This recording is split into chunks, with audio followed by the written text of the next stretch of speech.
ইংরেজবাজার পৌরসভার সহযোগিতায় এই কর্মসূচি পালনে হাজির ছিলেন উত্তর মালদার সাংসদ খগেন মুর্মু, মালদা ডিভিশনের ডিআরএম মনীশ কুমার গুপ্তা, ইংরেজবাজার পৌরসভার চেয়ারম্যান কৃষ্ণেন্দু চৌধুরী, কাউন্সিলর গৌতম দাস সহ অন্যান্যরা। তারা সকলে মিলে প্রথমে টাউন স্টেশন চত্বরে সাফাই অভিযান করেন, ঝাড়ঝাঁটা দিয়ে স্টেশন চত্বর পরিষ্কার করেন।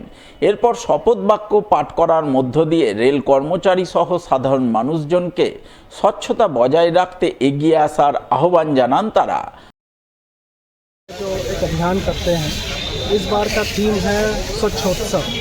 इसमें हम लोग स्वच्छता के साथ जो त्यौहार हम लोग जो मनाते हैं भारतीय संस्कृति में, उसको हम लोग स्वच्छता के साथ मनाएं। मालदा रेलवे অফিসার এবং ইংরেজবাজার মিউনিসিপ্যালিটি যৌথভাবে এই চত্বরটা, স্টেশন চত্বরটা আমরা পরিষ্কার করার ব্রত নিয়েছি। এর আগেও আমরা রেলওয়ে ট্র্যাকের পাশে যে নোংরাগুলো পড়তো সেটা করেছি। এটা একটাই মেসেজ যাবে, নিজের বাড়ি যেমন পরিষ্কার রাখতে হবে, তেমনি এইসব জায়গাগুলো, রাস্তাঘাট, রেলওয়ে স্টেশনও পরিষ্কার রাখতে হবে।